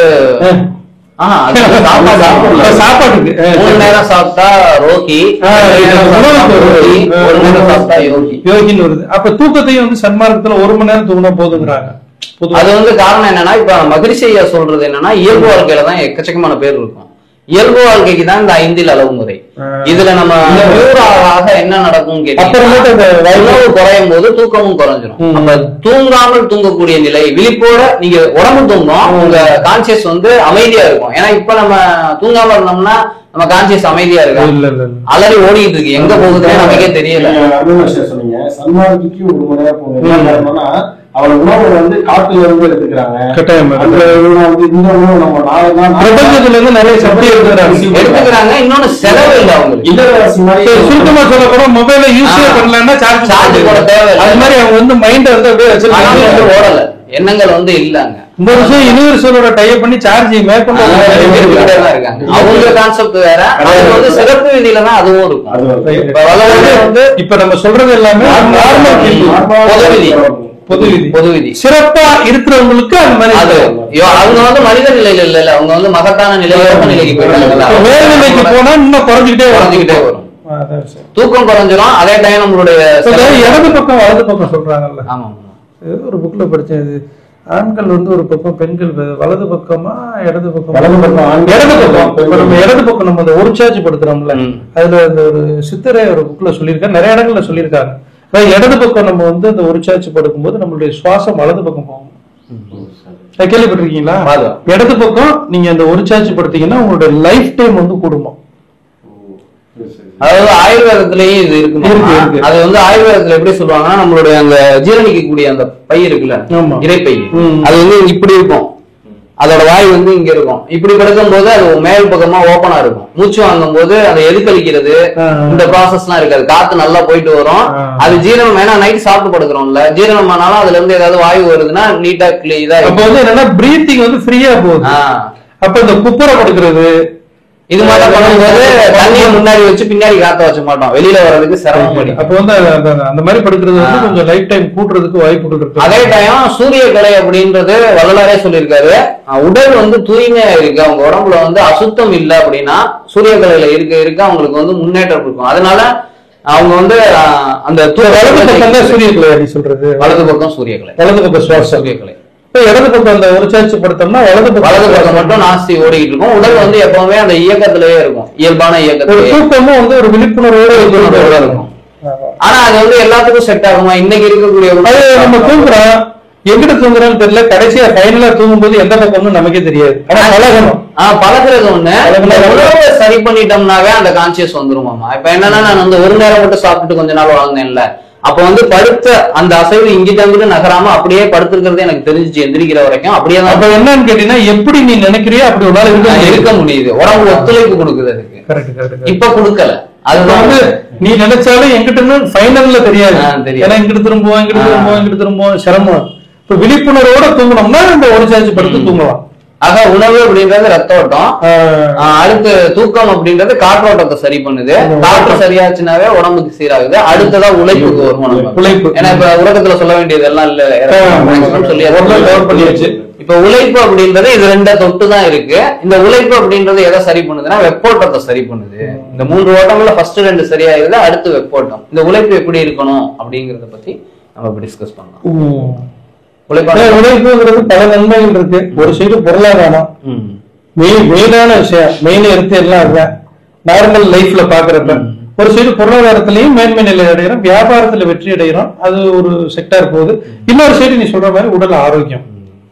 ஏன்னா அந்த உழைப்பு இல்லாம மகரிஷியோட ஒரு இதுல என்ன எல்லாருமே உழைச்சு இருந்தா பண்ணோம்னா அது ஒரு பெரிய ஒரு, ஏன்னா நான் வல்லரசு ஆகணும்னா கூட எல்லாரும் சும்மா இருந்தா ஆகாது. ஸோ உழைப்பு அப்படிங்கிறத பயன்படுத்தணும். அப்ப பொருளாதாரத்தையும் மேம்படுத்துது, உடல் ஆரோக்கியத்தையும் மேம்படுத்துது அந்த உழைப்பு அப்படிங்கிறது. ஸோ மாதிரி வெப்ப ஓட்டத்தையும் அது சமன் பண்ணி வச்சுக்கிறதுக்கும் ஒரு பெரிய. ஆக்சுவலா மகரிஷி இதை என்ன சொல்றாருன்னா, ஃபர்ஸ்ட் அந்த ரத்தோட்டம் இருக்குதுல்ல, அது உடலோட சம்பந்தப்படுது. ஏன்னா ரத்தம் தான் உடலாமா இருக்கு. காற்றோட்டம் அப்படின்றது மனம் அப்படின்றதோட சம்பந்தப்படுது. ஏன்னா மனம் எங்குண்டோ அங்கு காற்று உண்டுன்னு சொல்றாங்கல்ல, காற்று எங்குண்டோ அங்கு மனம் உண்டு அப்படின்னு சொல்றாங்கல்ல. இது ரெண்டையும் நீங்க சரி பண்ணும்போது உடலும் மனமும் ஒன்னா செயல்பட ஆரம்பிச்சிடும். இந்த இயக்கம் வந்து சூப்பரா இருக்கும். அப்ப இந்த வெப்போட்டம், இந்த உழைப்பு அப்படின்றது வந்து நீங்க வந்து அந்த அக்யூரா வேலை பார்ப்போம்ல, சிந்தனை வந்து தெளிவா இருந்து எதை செஞ்சாலும் இந்த பொருளாதார குறைவு இது எல்லாமே இது ரெண்டும் தப்பா இருக்கிறதுனாலதான் இங்க நம்ம அந்த உழைப்புல வந்து ஜெயிக்க முடியுமே. அண்ணே சொன்னாரு, நைட்டு வேலையை விட்டுட்டு நம்ம என்ன பண்றது, அவங்கள மாட்டா அதுங்கெல்லாம் என்ன செய்ய முடியும் அப்படின்னு சொல்றாங்கல்ல. அந்த உறக்கத்தையும் உணவையும் சரி பண்ணிட்டாங்கன்னா அவங்க எந்த ஒரு வெறும் விவசாயம் நார்மலா இருக்கக்கூடியதுல கூட கொடி கட்டி பறக்கக்கூடிய அளவுக்கு அறிவு வேலை செய்ய ஆரம்பிச்சிடும். ஏன்னா இந்த வெப்பத்தோட சேர்ந்து அந்த இயக்கம் வந்து சீரா இருக்கிறதுனால சிறப்பான விளைவுகள் மட்டுமே வரக்கூடிய அளவுல அவங்களுடைய உழைப்பு இருக்கும். இந்த ஃபர்ஸ்ட் ரெண்டு தான் மத்த எல்லாத்துக்கும் மூல காரணம் இருக்கு அப்படின்றதையும் அவங்க சொல்றாங்க. அந்த உழைக்காமையும் இருக்கக்கூடாது, உடம்பு கெட்டு போயிடும். அதே நேரத்தில் அதிகமா உழைச்சாங்கனாலும் உடம்பு வந்து இன்னைக்கு பெரும்பாலும் வியாதி வந்து இப்ப சப்போஸ் இந்த உட்கார்ந்து இந்த ஐடி கம்பெனி இந்த மாதிரி நிறைய கம்பெனில உட்கார்ந்து வேலை பார்க்கறவங்களுக்கு இன்னைக்கு பலதரப்பட்ட பிரச்சனை. ஏன்னா உடல் வந்து அந்த இயக்கம் அப்படிங்கிறது ஒரு குறிப்பிட்ட பகுதிகளில் இருக்கணும். ஏன்னா நம்ம வீட்டுல ஒரு சாதாரண ஒரு டேப்பே பாரு, ஒரு சுடுதண்ணி பைப்பு கொஞ்ச நாள் யூஸ் பண்ணாம பண்ணோம்னா அது உப்பு பூத்து துரு பிடிச்சு திருப்பி வேலை செய்ய மாட்டேங்குது. அப்ப உடல் வந்து எல்லா பகுதிகளுக்கும் இயங்கும் பொழுது அப்ப அந்த ரத்த ஓட்டம், அந்த வெப்ப ஓட்டம், காற்றோட்டம், உயிரோட்டம் எல்லாம் ஸ்ப்ரெட் ஆகுறதுக்கு ஒரு சான்சஸ் இருக்கு. இப்ப உழைக்கிறவங்களுக்கு உடல்ல எல்லா பகுதிக்கும் இயக்கம். இப்ப இந்த கையை வந்து நான் ஒரு குறிப்பிட்ட நாள் இப்படியே வச்சிருக்கேன், அது என்ன ஆகும், வேலை செய்யாம போயிடும். அப்ப இந்த உழைக்கிறவங்க தன்னுடைய உடல் பகுதிகளை எல்லா பக்கத்துமே இயக்குறாங்க. அப்ப உடல் பகுதியில எல்லா பக்கத்துமே அந்த ஓட்டங்கள் எல்லாமே நிறைவாகி இருக்கு. அது ஒரு புறம். மக்கள் மகரிஷி கூட மக்கள் அதாவது உழைத்துண்டு வளம் காத்து வாழ வேண்டும் தான் ஒரு பாடல் எழுதியிருக்காரு, உலகெங்கும் மனித குலம் அந்த ஒரு பாடல்ல. இப்ப என்னன்னா உழைப்பு அப்படிங்கிறது ரொம்ப அவசியமானது. சரி, ஒருவேளை அவர் வேலை வந்து உழைக்கிற மாதிரி இல்லை, என்ன பண்ணலாம்? உழைக்கிற மாட்டா இல்ல அப்படின்னா அவங்களுக்கு வந்து இந்த உடற்பயிற்சி இப்ப அந்த ஐந்தில் வரல.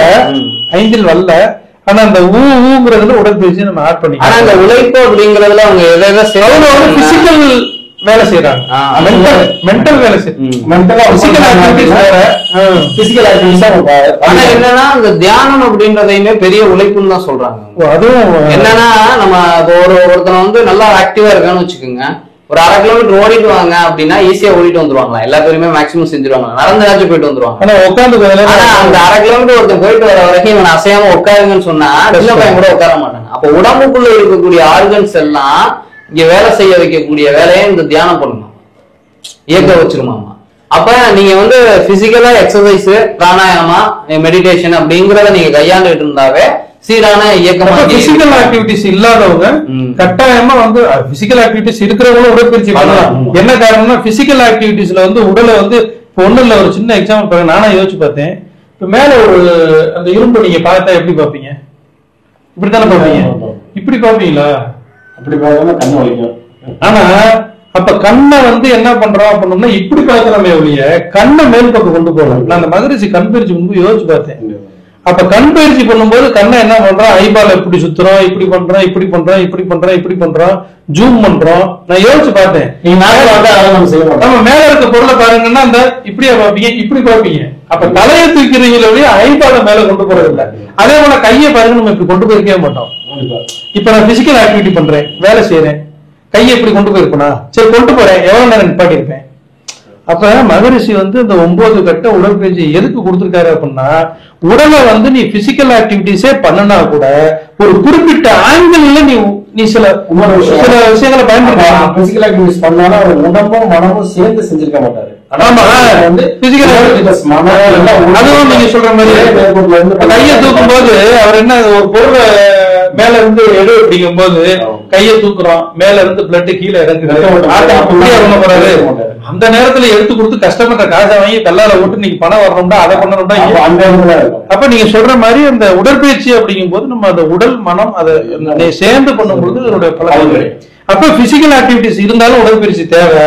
அப்படி பிசிக்கல் ஆக்டிவிட்டிஸ் இல்லைனாலும் உடற்பயிற்சி தேவை. மகிழ்ச்சி அதான் சொல்லுவாரு, மனம் வந்து அசைஞ்சு கெட்டு போகுது, உடல் அசையாம கெட்டு போகுது அப்படிங்கிறாங்க. அது மனசு வந்து அசை விடாம வச்சுக்கணும், உடலை அசைக்கணும்.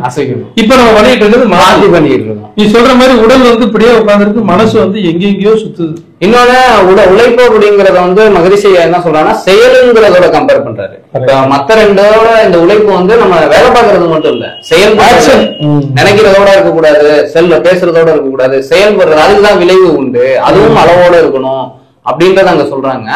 இன்னொன்னு இங்க எக்ஸசைஸ் பண்ணும்போது நம்ம இப்ப பேசுனதுதான், இந்த நான் வீட்டுல வந்து நிறைய வேலை பாக்குறேன், அதனால எனக்கு எக்ஸசைஸ் தேவையா, நான் கடுமையா உழைக்கிறேன், எக்ஸசைஸ் தேவையா அப்படின்ற ஒரு கேள்வி இருக்கு. ஏன்னா நான் நிறைய பேர் சில பேர் விளையாடுவாங்க, அதை கூட சொல்லுவாங்க, நான் வந்து அதாவது ஃபுட்பால் விளையாண்டேன், வாலிபால் விளையாண்டேன், டென்னிஸ் விளையாண்டேன்பாங்க. அவங்களுக்கு எல்லாம் தேவை இருக்கா? கண்டிப்பா தேவை, அவங்களுக்கு தான் ரொம்ப. என்ன காரணம்னா இப்ப வீட்டுக்குள்ளேயே ஒரு லேடிஸ் எடுத்து வச்சுக்கலாம், உதாரணத்துக்கு ஒரு நாளைக்கு வந்து 18 கிலோமீட்டர் பக்கம் நடக்கிறதா சொல்றாங்க ஒரு சர்வேல. நார்மலா வேலை பாக்குறவங்க ஒரு சர்வேல 4 கிலோமீட்டர் கேள்விப்பட்டேன், 18 கிலோமீட்டர் கேள்விப்பட்டேன் நானு. உள்ளுக்குள்ளேயே வீட்டுக்குள்ளேயே ஒரு நாள் முழுக்க நடக்கிற கூடியது. அப்ப அவங்களுக்கு எக்ஸசைஸ் தேவைன்னா கண்டிப்பா அவங்களுக்கு தான் ரொம்ப தேவைன்றாங்க. என்னன்னா இப்ப ஒரு சமைக்கிறதுக்காக நடந்துகிட்டே இருக்காங்கன்னு வச்சுக்கோங்க, அவங்களுடைய கவனம் ஃபுல்லா எங்க இருக்கு? அப்ப இவங்களுடைய ஆற்றலை வந்து வெளியில செலுத்தி செலவுதான் பண்றாங்க. இங்க மேற்கொண்டு எனர்ஜி வீணாதான் இருக்கும். அதே டைம் நீங்க எக்ஸசைஸ் பண்ணீங்கன்னா எங்க கவனம் இருக்கும்? உடம்புக்குள்ள இருக்கும். உங்க மனம் வந்து உங்களுடைய உடல் உறுப்புகளை கவனிக்குது. கையை தூக்கும் போது கையை கவனிக்கும், கண்ணுக்கு பண்ணும் போது கண்ணை கவனிக்கும். அப்ப ஒவ்வொன்னையும் நீங்க கவனிச்சு அதுக்கான டைம் கொடுக்கும் போது அது சீரமைக்கப்படுது. இங்க எனர்ஜி சேவை. சுருக்கமா எது செஞ்சாலும் உடற்பயிற்சி தேவை. உடற்பயிற்சி சரி, ஒரு காலகட்டத்துக்கு முன்னாடி உடற்பயிற்சிக்கு முன்னாடி ரொம்ப வருடங்களுக்கு முன்னாடி வந்து இது இருக்கா இல்ல இப்பதான் கண்டுபிடிச்சாங்க? உடற்பயிற்சி அப்படின்றது வந்து யோகம் அப்படின்றதுக்கான காலம் அப்படிங்கறத எங்க கொடுத்திருக்காங்கன்னா பல 100 வருடங்கள் 1000 வருடங்களுக்கு கொடுத்துட்டாங்க. அங்கேயே கொடுத்துட்டாங்க. அங்க இருந்துதான் இங்க வந்திருக்கு ஃபுல்லாவே. அந்த ஆசனங்கள்லாம் அளக்க முடியாத தூரத்துக்கு அந்த சிற்பங்கள் எல்லாம் இருக்கிறதா சொல்லியிருக்காங்க. கணிக்க முடியாத கணிப்பு தூரம் வரைக்கும் பல ஆசனங்கள் செய்யற மாட்டாங்க. அந்த காலத்துல இருந்தே இப்ப இந்த ஆசனங்கள் அந்த சில முறைகள்லாம் இருக்கு. செயல்படுதல் அப்படிங்கறதெல்லாம் அவங்க கொடுத்திருக்காங்க. இப்ப திருக்குறளையே எடுத்துக்கோங்க. இப்ப உடற்பயிற்சி அப்படிங்கறத மட்டும் நம்ம எடுத்துக்க கூடாது. மகிழ்ச்சியே சொல்லுவாரு, உடற்பயிற்சி மாத்திரமே யோகம் அல்ல, உடற்பயிற்சி அற்புதங்கள் சொல்லுவாங்க. உடற்பயிற்சியே இங்க உடற்பயிற்சி தான். அப்ப தவம்ங்கிற தலைப்புல திருக்குறள்லயே 10 பாடல் கொடுத்திருக்காங்க. அப்ப அங்கேயே அது இருக்குதானே செய்யுது. அப்ப அங்கேயே அது உள்ள வந்துருச்சு. அடுத்ததான் இந்த 3 சரியாகும் போது நெக்ஸ்ட் லெவலு தாம்பத்தியம் அப்படிங்கிற ஒரு உடலுறவு அப்படிங்கறத சொல்றாங்க. இதன் அளவு முறை அப்படிங்கறத என்ன சொல்லியிருக்காங்க நம்ம இதுவரையும் கேள்விப்பட்ட வகையில என்னன்னா, ஒரு நாள் 2 முறை அப்படிங்கிறது நம்ம பாத்ரூம் அதாவது கழிவுகள் வெளியேற்றுறது பண்ணணுங்கிறாங்க. வாரம் 2 முறை வந்து எண்ணெய் தேய்ச்சி குளிக்கிறது சொல்றாங்க. மாதம் 2 முறை உடலுறவு சொல்றாங்க. வருடம் 2 முறை குடலை கிளீன் பண்றதுன்னு சொல்றாங்க. கேள்விப்பட்டிருக்கேன் இது பெரியவங்க சொல்றது. அப்ப இந்த மாதம் 2 முறை அப்படிங்கிறது சரிதானே? 2 முறை அப்படிங்கிறது 1-2 கூட குறைச்சு போகலாம். ரொம்ப அக்யூரஸியா வந்து டேட் போட்டு இருக்க முடியாது இல்ல, கூட குறைச்சு போனா அதுக்கு மேல போறது அப்படிங்கிறது இது உடலுக்கு கேடு விளைவிக்கும். நார்மல் சராசரி மனிதர்களுக்கு இல்ல வேற எதுவும் எக்ஸ்ட்ராடினரி பர்சனுக்கு எதுவும் வேற கணக்கு இருக்கு? அப்ப எப்படி சன்மார்க்கத்துல இருக்கவங்க 1 மணி நேரம் தூங்கணும் அப்படிங்கிற மாதிரி இருக்க மாதிரி எதுவும்? அதாவது சிறப்பு விதிக்கு போயிட்டோம் அப்படின்னோம்னா சிறப்பு விதி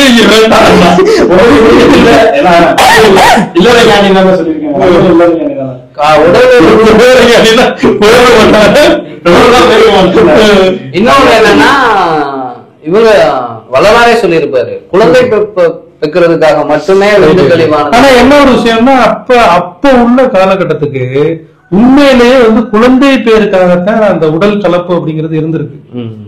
இப்ப அப்படி இல்ல, இப்ப இருக்குமாமா எல்லாத்துக்குமே. ஆனா இன்னைக்கான காலமுறைகள் வேறையா மாறிடுச்சு. என்னன்னா அன்னைக்கு இருந்த உணவு அப்படின்றது இயற்கையோட ஒத்து இருந்தது.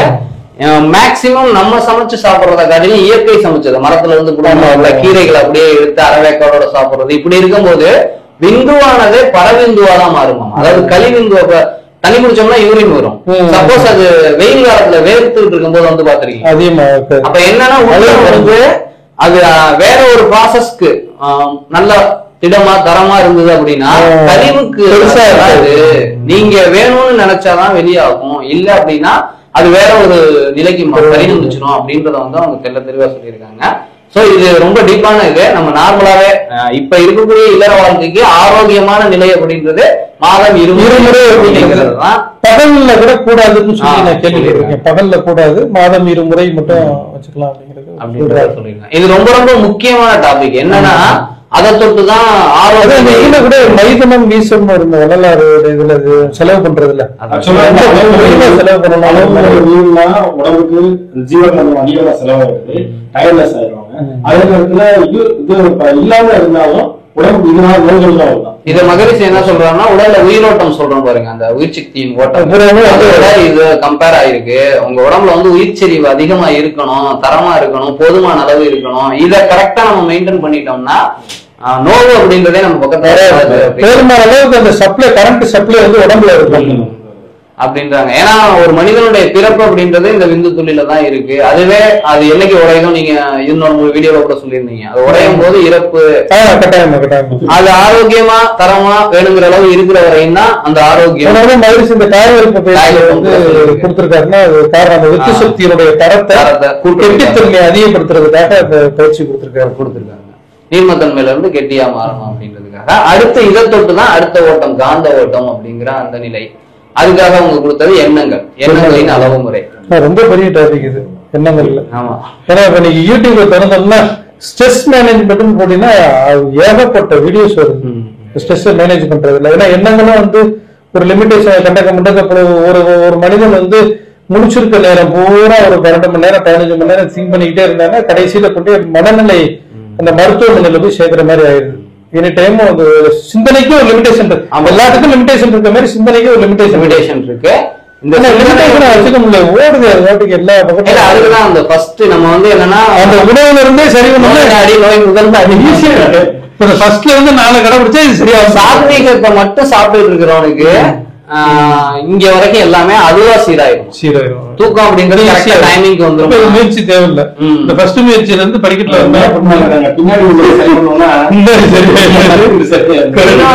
இந்த வாழ்க்கைக்கான மூல காரணம் அப்படிங்கிறது வந்து இந்த எண்ணங்கள் தான். எண்ணம் தான் சொல்லாவோ செயலாவோ மாறுது. அதுதான் இங்க வாழ்க்கை நிகழ்வாங்க.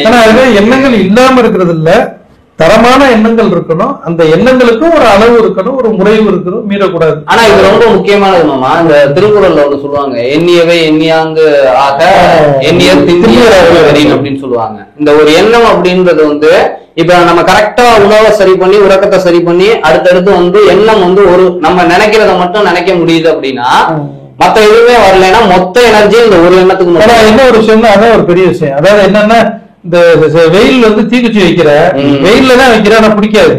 லென்ஸ் வச்சோடனே ஒரு குறிப்பிட்ட ஒளியை சேர்த்து கொடுக்குறது. நீ சொல்ற மாதிரி ஞானிகள் வந்து ஏன் அவங்க நினைச்சோடனே நடக்குதுன்னா இதுதான். நம்ம நினைச்சோடனே நடக்கலன்னா ஒரு நாளைக்கு 1,20,000 ஒரே நேரத்துல வருது. ஒரு நினைப்பு நினைக்கிறான் மட்டும் வரலையே, எக்கச்சக்கமா நம்ம அப்ப இந்த யூனிவர்சிட்டில இருந்துட்டு என்ன வேண்டாம் பவர் போகவே போகாது. அப்ப அவங்க வந்து என்னன்னா இப்ப இது தேவை அப்படின்னோம்னா இந்த ஒரு எண்ணம் மட்டுமே குவியுது. ஆனா அப்படி நினைச்சா அது உடனே நடக்கும். இப்ப அந்த நிலத்தின் தன்மையும் விதையின் தன்மையும் நல்லா வளமா இருந்ததுன்னா உடனே அது துளிர் விட மாட்டோம். இந்த எண்ணமானது ஒரு எண்ணம் மட்டும் அது நிறைவேற வரையும் வேற எண்ணத்துக்கே போகிற அளவுக்கு இது மாதிரி எண்ணங்கள் பல எண்ணங்கள் வருதுன்னா அதுக்கு என்ன பண்றது? ஒரே நேரத்துல பல எண்ணங்கள் பல பிரச்சனைகள் சிந்தனைகள். ஃபர்ஸ்ட் கண்டிஷன் உணவு சரி பண்ணணும். ரைட். அதுக்கப்புறம் மூச்சு காத்து, அந்த தூக்கம், அந்த மூச்சை நீங்க கவனிக்கும் போது இப்ப உதாரணத்துக்கு வந்து இப்ப பேசிக்கிட்டு இருக்கும் போது கூட அந்த மூச்சு ஓடிக்கிட்டு இருக்கு. ஆனா அந்த மூச்சை நம்ம கவனிக்கல. ஆனா கவனிச்சோம் அப்படின்னம்னா நிதானம் அப்படின்றது நீடிக்கும்பாங்க. இந்த எண்ணங்கள் வந்து டிஸ்டர்ப் பண்ணும். அப்பதான் தெரியும் நமக்கு இவ்வளவு எண்ணங்கள் டிஸ்டர்ப் பண்ணுதுன்னே. அது அப்படியே பழக்க எண்ணங்கள் கொஞ்சம் கொஞ்சமா குறையும். இதுக்கு வந்து மகரிஷி எண்ணத்தை எண்ணத்தால் எண்ணி எண்ணி எண்ணத்தின் இருப்பிடமும் இயல்பும் கண்டு எண்ணத்தை எண்ணத்தில் நிலைக்க செய்தால் எண்ணமே பழக்கத்தால் தெளிந்து போகும். எண்ணமது எழும்போது இது ஏன் என்று எண்ணத்தை எண்ணத்தால் ஆராய்ந்தால் எண்ணத்தின் காரணமும் விளைவும் காணும் எழும் எண்ணம் யாவும் நற்பயனாய் மாறும்னு சொல்லி மக்கள் கேட்டாங்கன்னா என்னத்தப்பா அப்படிங்கிற மாதிரி இல்லமாமா ஒரு என்ன சொல்றாருன்னா ஒரு எண்ணம் வருது, அதை இன்னொரு எண்ணம் கொண்டு அதை நீ ஓசையோட அதிகமா சொல்லுவாரு. என்னன்னா கவனிக்கிறவரை கவனிப்பாங்க. நீ ஒரு விஷயத்த கவனிக்கிற, ஒரு பொருள் ஒரு ஆர்ட் இருக்கு அழகா இருக்குன்னு கவனிக்கிற, அந்த கவனிக்கிறவன் யாருன்னு பார்த்து திருப்பி நீ கவனிக்கணும். அப்ப மதுரை என்ன ஒரு எண்ணம் வருதுன்னா அந்த எண்ணத்தை இன்னொரு எண்ணத்தை கொண்டு கவனிக்க சொல்றாரு, வாட்ச் பண்ண சொல்றாரு. அந்த மூச்சை கவனிக்கும் போது எண்ணம் வருது, என்னடா இவ்வளவு எண்ணம் வருதுங்கும் போது எண்ணத்தை கவனிக்க ஆரம்பிக்கணும். அந்த கவனிக்கிறது பாருங்க, அதை புடிச்சுக்கணும். நம்ம குடிச்சிட்டு நமக்கு இந்த எண்ணம் தேவையா, இது எங்க கொண்டு போய் நிறுத்தும் அப்படின்ற மட்டும் எண்ணம் ஆராய்தல் பயிற்சின்னு சொல்லி கொடுத்து அப்படிங்கிற அந்த விளைவு வரைக்கும் யோசிக்க ஆரம்பிச்சிருச்சு. அந்த நீங்க சொன்னீங்கல்ல இதுக்கு முன்னாடி ஒரு வீடியோல, அந்த உணர்வு அப்படின்றது ரொம்ப நுண்ணிய நிலையில இருக்கும்போது அது போல இந்த எண்ணத்தை தொட்டு அதோட விளைவு எப்படி இருக்கும்ன்றத கணிக்க கத்துக்கிட்டோம் அப்படின்னா, அப்ப இது மோசமான இது கொடுக்கும் போது உடனே தற்சோதனை பண்ணி உடனே மாத்திக்கலாம். பழக பழக அது வந்து ரகசியத்துல கூட ஒரு அருமையா ஒரு விஷயம் சொல்லியிருக்காங்க சீக்ரெட்ல. நீங்க சப்போஸ் இப்ப நினைச்சுக்கிட்டு இருக்கிறது நல்லதா கெட்டதான்னு கண்டுபிடிக்கிறதுக்கு ஒரு டெஸ்ட் இருக்கு. ஒண்ணும் இல்ல, நீங்க சோகமா உட்காந்துருக்கீங்கன்னா ஒஸ்டான ஆட்டிடியூட் ஓடிட்டு இருக்கிறாங்க, கவலைப்பட்டு இருக்கீங்கன்னா ஒஸ்டா ஓடிட்டு இருக்கிறாங்க, பயத்துல உட்காந்துருக்கீங்கன்னா ஒஸ்டா ஓடிட்டு இருக்காங்க, உற்சாகமா இருக்கீங்க, சிரிச்சுக்கிட்டே இருக்கீங்க, சந்தோஷமா இருக்கீங்க அப்படின்னோம்னா உள்ள ஓடிக்கிட்டு இருக்கிறது பாசிட்டிவ் தெரியும். நான் அது படிக்கும்போது ஆச்சரியப்பட்டேன். மக்களுக்கு வந்து அது எப்ப நீங்க தற்போதைக்கு நீங்க வந்து உங்க மைண்ட்ல ஓடிக்கிட்டு இருக்கிறது என்ன, சோகமா இருக்கீங்களா சரியில்லை, கவலையா இருக்கீங்களா சரியில்லை, பயத்துல இருக்கீங்களா சரியில்லை, நம்பிக்கை இல்லாம இருக்கீங்களா சரியில்லை, உணர்வுகள் வந்து ஏதோ ஒரு விதத்துல நல்லா இல்ல, சுருக்கமாக சிரிச்சுட்டு இருக்கீங்க. சிரிச்சுட்டு இருக்க ஒரு மனிதனுக்குள்ள என்ன ஓடிட்டு இருக்கும், சில ஒரு நம்பிக்கையா இருக்காரு, நம்பிக்கையா இருக்கணும் பெரிய அப்படின்னு, அப்ப என்ன ஓடிட்டு இருக்கோம், இது ஒரு பெரிய விஷயம். அப்ப என்னன்னா உணர்வுகளை வச்சு உள்ளுக்குள்ள என்ன ஓடிட்டு இருக்குங்கிறத கண்டுபிடிக்க அருமையான ஆப்ஷன் இதுல இருக்கு. இந்த ரகசியம் புத்தகத்திலையும் சரி அல்லது அந்த சீக்ரெட் சீடிலையும் சரி, நீங்க வந்து உங்க உள்ளுக்குள்ள ஓடிட்டு இருக்கிறத வெளியில படிச்சோன்னா ஆச்சரியமா இருந்துச்சு. அப்ப நம்ம எப்படி இருக்கோம்னு பார்த்தோம்னு வச்சுக்கோங்களேன், அப்படியே சோகமா இருக்கு சரியில்லை உள்ள டக்குனு மாத்து. அதனாலதான் என்ன சொல்றாங்கன்னா சரியில்லை அப்படின்னா உடனே பாட்டு கேளு, டைம் வேஸ்ட் பண்றேன், பயத்தை வேஸ்ட் பண்றேன்னு இல்ல, உனக்கு எதை கேட்டா உற்சாகமா இருக்கோ உடனே மாறி சொல்லணும், அந்த தாட்டை மாத்திரு. ஏன்னா அது நீடிச்சுச்சுன்னா அந்த சோகம் நீடிச்சுக்கிட்டே இருந்துச்சு. தற்கொலை பண்ணிக்கிறோம் ஒருத்தர் நினைக்கிறேன், அந்த சிந்தனை வந்து ஒரு அரை மணி நேரம் இருக்கு, டப்புனு ஐயோ தப்புடாது, டப்புனு தூக்கி போட்டு ஒரு சினிமாவுக்கு போறேன் ஜாலியா இருக்கேன், என்ன எந்த படம் வேணாலும் பாக்கட்டும், வெட்டியா கூட டைம் போட்டோம், ஆனா ஜாலியா இருக்கானா மாறிடு. அதே தீவிர அந்த ஒரு எண்ணம் வந்து ஒரு 1 வீக் போகுதுன்னு வச்சுக்கோங்க, அப்ப 8வது நாள் அது அப்ளை ஆயிடும். ஆக்சுவலா அந்த சும்மா இருக்கிறதுக்கும் வேலை பார்க்கறதுக்கும் உள்ள டிஃபரெண்டே சொல்றாங்க. வேலை பார்க்கும் போது எனர்ஜி ரொம்ப சேவ் ஆகுமா, என்னன்னா அந்த வேலையில மட்டும் கவனமா இருக்குமா. இப்ப நீங்க படத்துக்கு போறோம், ஜாலியா பாட்டு கேட்கிறோம், பாட்டு பாடுறோம், இப்ப பேசிக்கிட்டு இருக்கோம் அப்படின்னோம்னா இந்த இதுக்குள்ள இருக்கும். ஆனா சும்மா உட்காந்துருக்கோம்னா நிறைய எண்ணங்கள் தெரியாம வந்திருக்கும், எல்லாம் வேஸ்டா ஓட்ட வழியா போயிட்டு இருக்கிற மாட்டோம் போய்கிட்டே இருக்கும். ஜீவகாந்த ஓட்டமானது எண்ணங்களின் சீரமைப்புனால, எண்ணங்களின் ஆராய்தல் தன்மையினால சரி செய்யப்படுது. எண்ணங்கள்ங்கிறது ரொம்ப எண்ணங்கள் பத்தி அவ்வளவு புத்தகங்கள், எண்ணங்களை உலரை ஆள்கின்றன, எண்ணங்களை மேம்படுத்துங்கள், ஆட்டிடியூட் அப்படிங்கிறது. ஆட்டிடியூட வந்து நீங்க கூட்டி பாத்தீங்கன்னா நீங்க கேள்விப்பட்டிருப்பீங்க, ஏன் வந்து முதல் எழுதுன்னு கூட்டி பாத்தீங்கன்னா 100 வரும். டிசிப்ளின் மட்டும், டிசிப்ளின் தான் அப்படி 100 வரும். டிசிப்ளினுக்கு 100 வராது, 98 வரும். 98 தான் நான் கேள்விப்படுது. டிசிப்ளின் கூட 98 தான் வரும். ஆனா ஆட்டிடியூட போட்டு பாத்தீங்கன்னா கரெக்டா வந்து 100 வரும். அது போல விஷயம் சொல்லியிருக்காங்க, எண்ணம் போல் வாழ்க்கை, ஆமா மனம் போல் மாங்கல்யம். கட்டாயமா. அப்ப எண்ணம் போல் தான் வாழ்க்கை, மனம் போல் தான் மாங்கல்யம். கட்டாயமா. எண்ணம் நல்லா இருந்துச்சுன்னா வாழ்க்கை நல்லா இருக்கும். ஆமா, என்னவே ஒரு நபர் கிராமத்துல என்னமோ ஒரு நபர் கெட்டு போயிட்டா என்னப்பா எண்ணம் சரியில்லப்பா, சிங்கிள் வேர்டு அதோட முடிச்சுடுவாங்க. அப்ப எண்ணங்கள் வந்து இது உயர்வாகவும் இருக்கணும், அந்த எண்ணங்களும் வந்து அளவாகவும் சிந்திக்கணும், அதுலயும் வந்து முறை மாறக்கூடாது, முறை மீறக்கூடாது, அதையும் அலட்சியப்படுத்தி ஒன்னும் இல்லை சிந்திக்காம இருக்கும். ஏதாவது ஒண்ணு வேணுமே, எதுவுமே சிந்திக்காம இருக்க முடியாது. அப்ப அதுலயும் நம்ம அளவு முறை மெயின்டைன் பண்ணிக்கிட்டோம் அப்படின்னோம்னா அதுவும் உணவு மாதிரிதான். அதுவும் உணவு உடலுக்கு உணவு, இது மனசுக்கு உணவு. ஆக்சுவலா அந்த உணவு அப்படின்றத ஃபர்ஸ்ட் டியூன் பண்ணோம்னா ஒட்டுமொத்த தகுதியும் நம்ம கிட்ட வரும். இப்ப எண்ணங்களை வந்து என்னால பார்க்க கூட முடியல, நம்ம 6 ஆக்கிட்டோம். மகரிஷி 5 அளவு முறையை நம்ம 6 அளவு முறையா மாத்திட்டோம். என்னன்னா உடற்பயிற்சியும் சேர்த்துட்டோம். அப்ப உணவு, உறக்கம், உழைப்பு, உடற்பயிற்சி, உடலுறவு, எண்ணம். உழைப்ப வந்து உழைப்புக்குள்ள வச்சிருப்பாரு. இப்ப நம்ம தனியா புரியுறது தனியா ஒரு. அப்ப இந்த 6 விஷயங்களை ஒரு மனிதன் அளவா, முறையா, அலட்சியம் செய்யாம, மீறாம, மாறாம பண்ணணும்னா கட்டாயமா வந்து அந்த ஆரோக்கியம் அப்படிங்கிறது ஒரு 100% வந்து சாத்தியக்கூறு இருக்கு. இது சம்பந்தப்பட்ட வீடியோகள் நிறைய இருக்குன்னு நினைக்கிறேன். இதுதான் திருக்குறள்ல வந்து மிகினும் குறையினும் நோய் செய்யும் வலி, இது நூலாரா அது வரும், வழிமுறை நூலோர் வழி முதலாய் கண்ட 3 இந்த வாதம் பித்தம் கபம் இந்த ரெண்டும் இது 3 சரியாயிருச்சுன்னா அந்த ரத்தம் இது காந்த ஓட்டமும் உயிரோட்டமும் நிறைய இருக்கும், நிரம்பி இருக்கும். சோ இந்த 5 வந்து ஆரோக்கியத்தை தரும் அப்படின்ற மாதிரி சொல்லியிருப்பாங்க. 6 விஷயம் சொல்லியிருக்கோம். இந்த 6 விஷயத்துல யாரு ஒருத்தர் இந்த அளவு முறையை கடைபிடிக்கிறாங்களோ அவங்க கட்டாயமா வந்து இருக்கிற ஆரோக்கியமா இருக்கிறதுக்கு உண்டான ஒரு வாய்ப்பு இருக்கு. ஏதாவது தவறா ஏதாவது சொல்லியிருந்தோம் அப்படின்னா நீங்க தாராளமா கமெண்ட்ல, ஏன்னா நான் உங்கள்ட்ட இருந்து எதிர்பார்க்கிறேன். ஏதாவது ஒரு சரியா சொன்னாலும் சரி அல்லது தவறா சொன்னாலும் இது தவறுன்னு சொல்லிட்டீங்கன்னா நாங்க திருத்திக்கிறதுக்கு 100% நாங்க இன்னும் வந்து நாங்க எங்களை மேம்படுத்துறதுக்கு நாங்க ரெடியா இருக்கோம். இது சம்பந்தப்பட்ட எந்த விஷயமா இருந்தாலும் நீங்க கமெண்ட்ல சொல்லுங்க. இல்ல வேற ஏதாவது உங்களுக்கு சந்தேகங்கள் டாபிக் வேணும் அப்படின்னாலும் நீங்க சொன்னீங்க அப்படின்னோம்னா அது சம்பந்தப்பட்ட விஷயங்களை நம்ம பார்க்கலாம். வாழ்க்கை குருவே துணை குருவாழ்க.